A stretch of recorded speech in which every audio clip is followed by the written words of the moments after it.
President Kamala Harris formally accepted the Democratic Party's nomination to become the next President of the United States of America.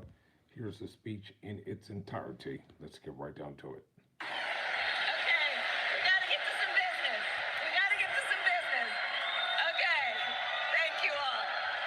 Okay. Thank you, thank you, thank you, thank you, thank you, thank you, thank you. Please, thank you, please, thank you so very much. Thank you, everyone. Thank you, everyone. Thank you. Okay, let's get to business. Let's get to business. All right. So let me start by thanking my most incredible husband, Doug, for being an incredible partner to me, an incredible father to Cole and Ella, and happy anniversary, Dougie. I love you so very much. To our President Joe Biden,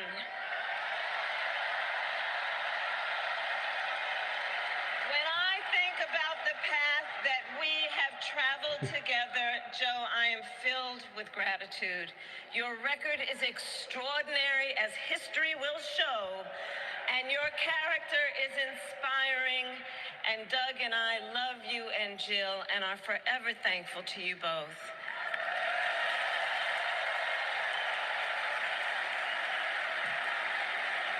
And to Coach Tim Walz,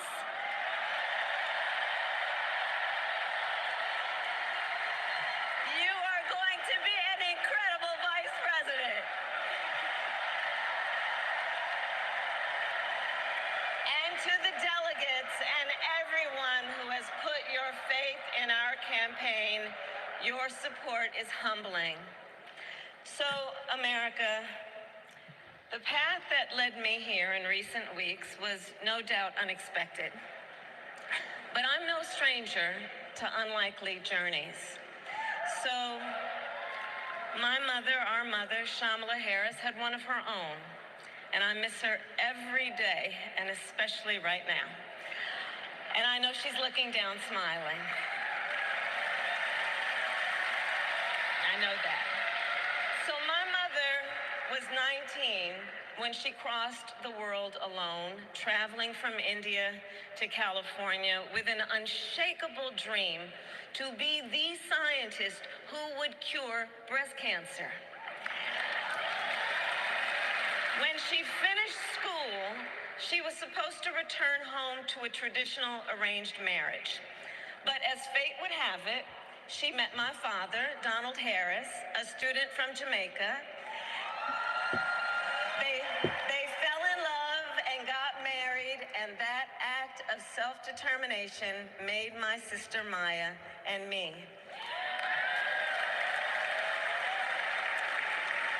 Growing up, we moved a lot.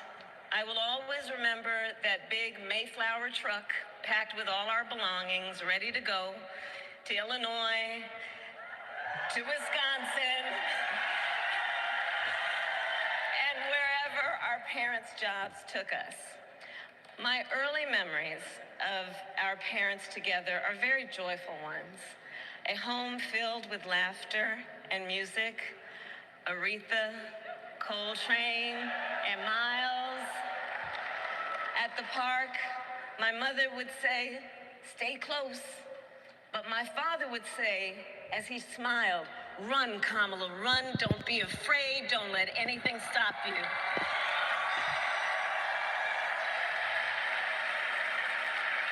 From my earliest years, he taught me to be fearless.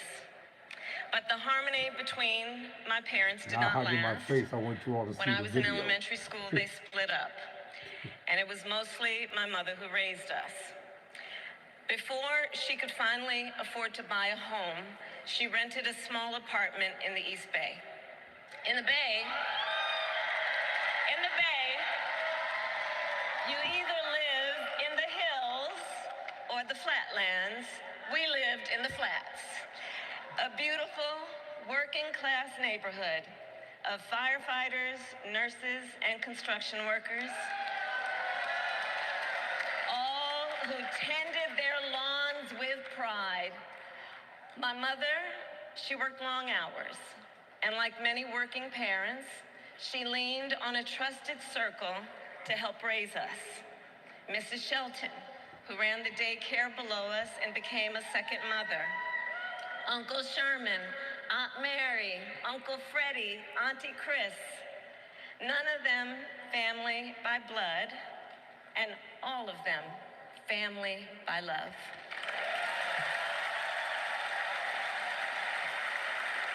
Family who taught us how to make gumbo, how to play chess, and sometimes even let us win.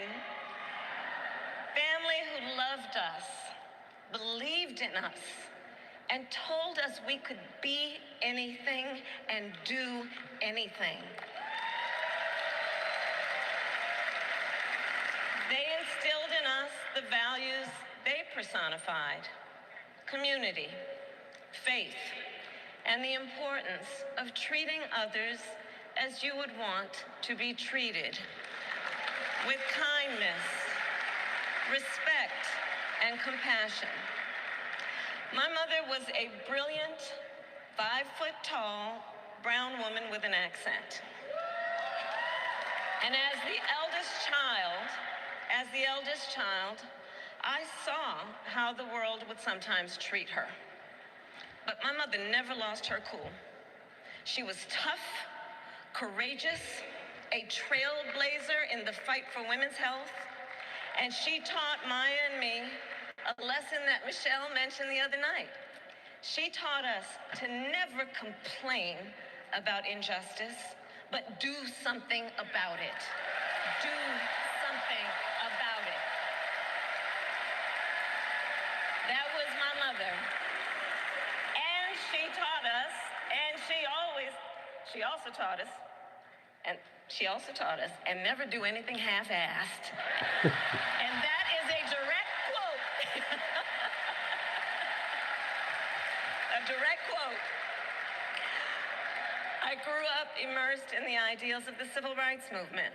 My parents had met at a civil rights gathering, and they made sure that we learned about civil rights leaders, including the lawyers like Thurgood Marshall and Constance Baker Motley.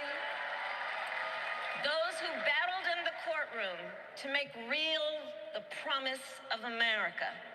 So at a young age, I decided I wanted to do that work. I wanted to be a lawyer. And when it came time to choose the type of law I would pursue, I reflected on a pivotal moment in my life.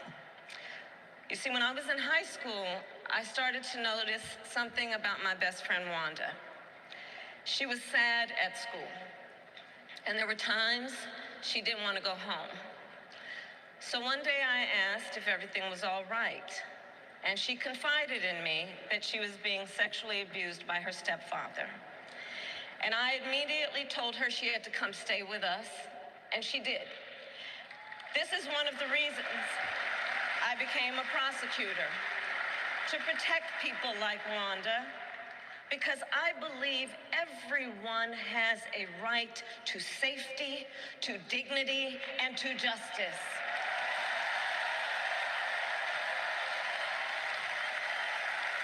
As a prosecutor, when I had a case, I charged it not in the name of the victim, but in the name of the people. For a simple reason. In our system of justice, a harm against any one of us is a harm against all of us.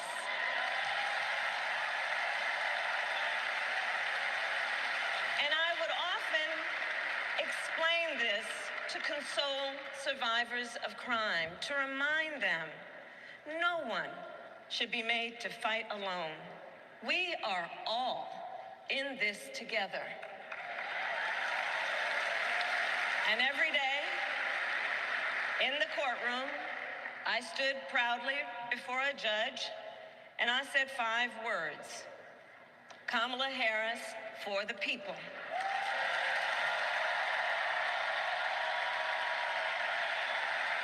And to be clear, my entire career, I've only one client, the people.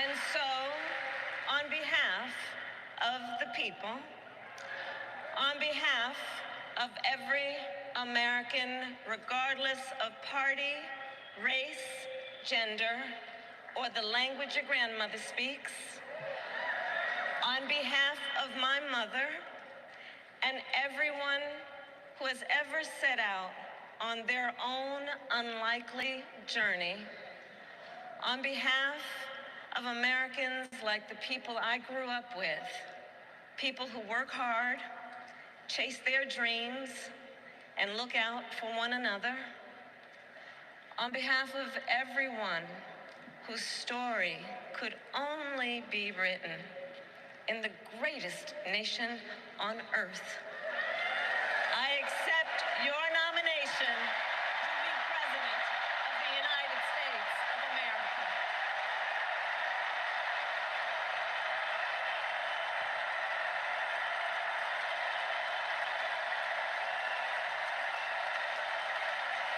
And with this election,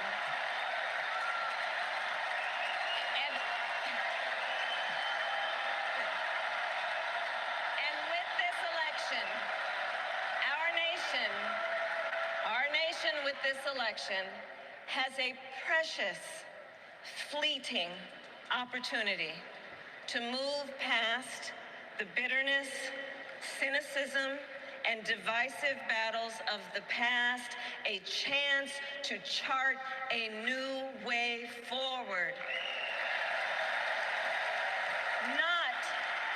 Not as members of any one party or faction, but as Americans. And let me say, I know there are people of various political views watching tonight, and I want you to know, I promise to be a president for all Americans.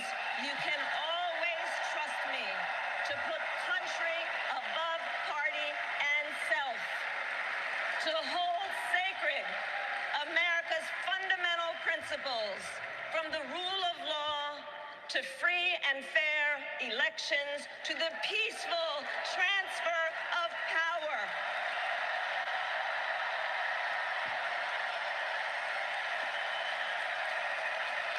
I will be a president who unites us around our highest aspirations, a president who leads and listens, who is realistic, practical, and has common sense, and always fights for the American people. From the courthouse to the White House, that has been my life's work. As a young courtroom prosecutor in Oakland, California, I stood up for women and children against predators who abuse them. As Attorney General of California, I took on the big banks, delivered $20 billion for middle-class families who faced foreclosure, and helped pass a homeowner Bill of Rights, one of the first of its kind in the nation. I stood up for veterans and students being scammed by big for-profit colleges, for workers who are being cheated out of their wages, the wages they were due, for seniors facing elder abuse. I fought against the cartels who traffic in guns and drugs and human beings, who threaten the security of our border and the safety of our communities. And I will tell you, these fights were not easy. And neither were the elections that put me in those offices. We were underestimated at practically every turn. But we never gave up, because the future is always worth fighting for. And that's the fight we are in right now, a fight for America's future.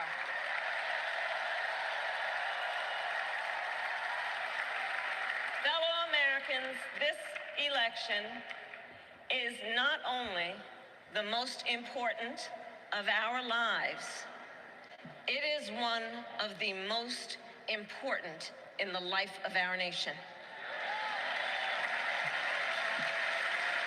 In many ways, Donald Trump is an unserious man. But the consequences of putting Donald Trump back in the White House are extremely serious. Consider not only the chaos and calamity when he was in office, but also the gravity of what has happened since he lost the last election. Donald Trump tried to throw away your votes. When he failed, he sent an armed mob to the United States Capitol, where they assaulted law enforcement officers. When politicians in his own party begged him to call off the mob and send help, he did the opposite. He fanned the flames. And now, for an entirely different set of crimes, he was found guilty of fraud by a jury of everyday Americans and separately found liable for committing sexual abuse. And consider what he intends to do if we give him power again. Consider his explicit intent to set free violent extremists who assaulted those law enforcement officers at the Capitol. His explicit intent to jail journalists, political opponents, and anyone he sees as the enemy. His explicit intent to deploy our active duty military against our own citizens. Consider the power he will have, especially after the United States Supreme Court just ruled that he would be immune from criminal prosecution. Just imagine Donald Trump with no guardrails, and how he would use the immense powers of the presidency of the United States, not to improve your life, not to strengthen our national security, but to serve the only client he has ever had. I'm going to break this down into two parts. Vice President Kamala Harris accepting the Democratic Party's nomination to become President of the United States. I'm Bowman. Never surrender. Never quit.